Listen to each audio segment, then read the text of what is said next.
Hi cuties! ఇవాల్టి special నెత్తి బొబ్బట్లు sweet shop కంటే సాఫ్ట్గా టేస్టీగా రెసిపీ చూసేద్దామా?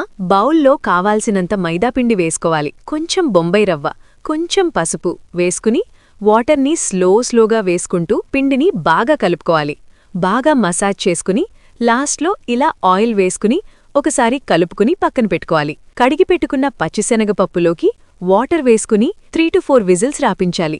మెత్తగా అయిపోయాక ఒకసారి మెడుపుకుని తురిమి పెట్టుకున్న బెల్లంని వేసి స్లోగా తిప్పుకుంటూ ఉండాలి. బెల్లం గట్టిపడక దింపేసుకుని చల్లారిపెట్టుకోవాలి. మసాజ్ చేసి పక్కన పెట్టుకున్న మైదాని తీసుకుని ఇలా పూర్ణం లోపల పెట్టుకుని మైదాతో కవర్ చేసి ఇలా ఆయిల్ కవర్ మీద పెట్టి చపాతీలాగా చేతితో రౌండ్గా అద్దుకోవాలి. పాన్ హీట్ అయ్యాక గీ వేసి బొబ్బట్టును వేసి 2 సైడ్స్ నేతిగా మంచిగా కాల్చుకోవాలి. ఈ విధంగా చేసుకుంటే చాలా సాఫ్ట్గా, స్వీట్గా, టేస్టీగా వస్తాయి. 2 to 3 డేస్ ఈజీగా స్టోరుంటాయి.